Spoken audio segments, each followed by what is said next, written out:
Oi, gente, tudo bem? Primeira coisa, chegamos na nossa última aula de conteúdo, estou muito feliz. Semana que vem temos aula com a professora Iris, aula não, é revisão de exercício, mas tá ótimo, gente. Vamos começar então. Esse é um assunto que não costuma cair muito em vestibular, tá? Mas complementa com aquele de semana passada, da respiração aeróbica, ou do ciclo da respiração celular, tá bom? Então, qual é a definição?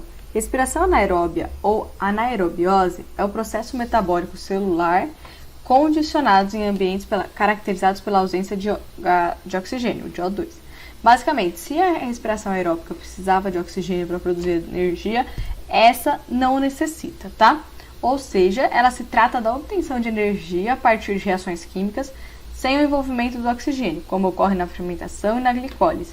Lembra que fermentação a gente já falou um pouquinho na aula passada, mas hoje a gente vai falar de novo, tá bom? Bom, a fermentação ela é uma via bastante difundida, mas não é a única maneira de conseguir energia de combustíveis anaerobicamente, ou seja, quando não tem oxigênio disponível, tá? Alguns sistemas vivos usam uma molécula inorgânica diferente de oxigênio, como o sulfato, por ele ser o aceptor final. Se na respiração aeróbica, lembra que precisava do íon de hidrogênio para se conectar com dois íons de hidrogênio para se conectar no oxigênio, para gerar ATP? Então, nesse tem algumas vias que usam, por exemplo, no sulfato, no SO4. Acho que é isso. SO2, o 4 negativo. Esse processo, chamado respiração celular anaeróbica, é realizado por algumas bactérias e arqueobactérias, tá bom? São seres vivos que utilizam. E a principal forma, ou seja, a mais conhecida é a fermentação, por isso que a gente falou um pouquinho na aula passada, porque ela é uma opção mais pobre, mas é eficiente de uma certa maneira. Mas para manter um ser vivo, tipo a gente, humano, ela é pobre, mas para uma bactéria é tranquilo. E é muito interessante que isso acontece lá nas nossas células musculares. Quando elas são submetidas a um ritmo frenético do metabolismo, ou seja, que elas contraem e relaxam, o fornecimento de oxigênio não supre o esforço equilíbrio. Ou seja, quando você está num exercício físico muito intenso ou rápido, do nada pá, vai ocorrer. A respiração aeróbica não consegue fornecer os ATPs necessários para esse movimento. Ou seja, é necessária uma segunda via. E que essa via é a parte anaeróbica que faz o músculo, tá? E isso pode causar uma certa fadiga. O processo é semelhante à glicólise. Lembra que a gente falou da glicose? Que tudo da respiração celular começa com a quebra da glicose, do açúcar? Então, que é a glicólise, que é a quebra da glicose. Diferenciada, e aí o que acontece? A principal diferença é o que acontece no ácido pirúvico, tá? A gente vai ver. Que é aqui, ó. Lembra que lá na respiração celular tem a glicose, que forma dois ácidos pirúvicos? Então, na fermentação também é o que acontece isso. Só que a principal diferença é para onde vai. Na fermentação, você forma... Depende da fermentação, mas nessa aqui do músculo, a gente forma o ácido lático. A gente vai ver no próximo slide, tá? A fermentação e a respiração celular começam da mesma maneira. Na glicólise, na quebra da glicose. No entanto, na fermentação, o piruvato produzido na glicólise não continua através da oxidação e do ciclo do ácido cítrico. E a cadeia transportadora não acontece. Pá! Já que a cadeia transportadora de elétrons não está funcional, o NADH produzido na glicose não pode entregar seus elétrons para voltar na forma de NAD+. Basicamente, gente, a fermentação é só isso, tá? Então, a gente tem o giro só de 2 ATPs. Só. Então, a fermentação só produz 2 ATPs. É pouco, eu sei. E aí, gente, o que acontece? Vai ter reações extras para poder regenerar esse NAD+.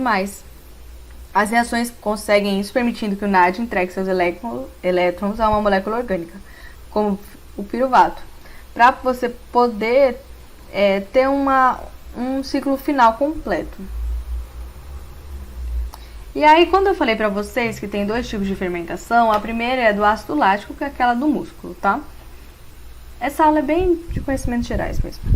A fermentação lática nas células musculares é um processo que ocorre de forma alternativa, frente a situações que o organismo não consegue utilizar a respiração aeróbica para conseguir a obtenção de energia. É importante falar que é de curto prazo, porque como a gente sabe que gera 2 ATPs, não adianta ser um negócio tipo, o músculo vai trabalhar só disso. Não, é um negócio assim muito pontual. Há um intenso esforço físico em condições de baixa oxigenação muscular. E aí, gente, como a gente viu aqui, é o ácido lático que vai ser o produto final dessa reação, tá? Ele é transportado através da corrente sanguínea para o fígado, onde eles viram piruvato de novo e processado normalmente as reações restantes. O que acontece? E aqui está o músculo, precisa de energia, quebra a glicose, faz a fermentação, vira ácido lático, o ácido lático vai para o sangue, do sangue vai para o fígado está aqui, e lá vira piruvato de novo. Então, é pra gente ver que, tipo, no músculo isso dá pra acontecer, tá? E aí, o ácido pirúvico, o ácido pirúvico volta do fígado, depois ele vai pra mitocôndria virar energia, tá? E aí, a outra fermentação é a fermentação do ácido lático. Na fermentação do ácido lático, o NADH transfere seus elétrons diretamente ao piruvato, tá? Ai, gente, perdão. O ácido lático é a mesma coisa, eu confundi. E que é o NADH transfere seus elétrons diretamente ao piruvato. O lactato, que é apenas uma forma despronada, ou seja, sem um carbono, tá? O H5C3, H5O3. Quem mais faz isso? Iogurtes realizam fermentação do ácido lático, tipo o kefir? Então, assim como as hemácias em nossos organismos, as quais não têm mitocôndria, portanto não podem realizar respiração celular. É isso, gente. Glicose quebra 2 ácidos pirúvicos, perde um oxigênio, ácido lático. É isso. E tem a fermentação do álcool. Essa é um conhecimento clássico da vida. Outro processo familiar da fermentação é a fermentação alcoólica, na qual o NADH doa seus elétrons a um derivado de piruvato, produzindo o etanol, o álcool. Passar de piruvato a etanol é um processo de 2 etapas. Na primeira etapa, um grupo carboxila é removido do piruvato, liberado na forma de dióxido de carbono. Por isso, na fermentação de álcool sai gás carbônico, CO2. Na segunda etapa, o NADH passa seus elétrons para acetaldeído, regenerando o NAD+, e produzindo etanol. Basicamente, gente, o que vocês têm que entender desse conceito é a fermentação do ácido lático sai ácido lático e a fermentação do álcool sai álcool, etanol. É isso, tá? Mas é aquela coisa, produz só 2 ATPs. A questão é para onde vai o produto final. Não tem muito mistério, tá? É mais para vocês saberem que existem N possibilidades de formação de energia. Essas são as principais e mais faladas. Essa fermentação cai bem menos no vestibular, mas pode ser que caia. Mas vocês precisam ter esse conhecimento. Tipo os leguinhos que a gente já tinha comentado. Bom, a fermentação alcoólica, ela, por leveduras, produz o etanol, encontrado em bebidas alcoólicas, tais como a cerveja ou vinho. No entanto, o álcool é tóxico para leveduras em grandes quantidades, assim como para nós humanos, o que coloca um limite superior sobre o percentual de álcool nessas bebidas. É isso, só condições, só curiosidades. Bom, gente, vamos lá para as questões, tá? Sobre o processo de respiração anaeróbia, marque a alternativa incorreta. A respiração anaeróbia é um processo de obtenção de energia em que a glicose é quebrada parcialmente. A desnitrificação é um processo anaeróbio. A respiração anaeróbia ocorre na ausência de oxigênio. A fermentação é um processo anaeróbio. A respiração anaeróbia ocorre no interior das mitocôndrias. Vamos lá? Paraná. Gente, primeira coisa, é incorreta, tá? A respiração anaeróbia não acontece nas mitocôndrias. Acontece no meio extracelular, no citoplasma. O resto não tem dúvidas. 2. Algumas bactérias são incapazes de sobreviver na presença de oxigênio, diferentemente da maioria dos organismos, que necessitam deste gás para a produção de ATP. Os organismos que não conseguem viver na presença de oxigênio são chamados de aeróbios facultativos, aeróbios obrigatórios, anaeróbios facultativos, anaeróbios obrigatórios e fotossintetizantes. Anaeróbios obrigatórios, gente, sem dúvidas também. Se ele precisa do oxigênio, se ele não vive com oxigênio, ele é anaeróbio. Agora, ele pode ser facultativo, ou seja, tipo, dá pra ser meia boca. Obrigatório, ou seja, ele só vive sem oxigênio, porque ele não usa oxigênio para viver. 3. Analise o esquema a seguir, que representa as 3 etapas de um processo metabólico energético. Sobre esse processo metabólico, é correto afirmar que, vamos lá, gente. Aqui temos o ciclo do ácido cítrico, mais conhecido como ciclo de Krebs, fosforilização oxidativa, lembra? Que é a parte de carregadores de elétron, e aqui temos a glicólise. As plantas realizam as etapas 2 e 3, mas não realizam a 1. A maior produção de gás carbônico ocorre na fosforilização oxidativa. A etapa 1 é comum aos metabolismos de respiração anaeróbia e aeróbia.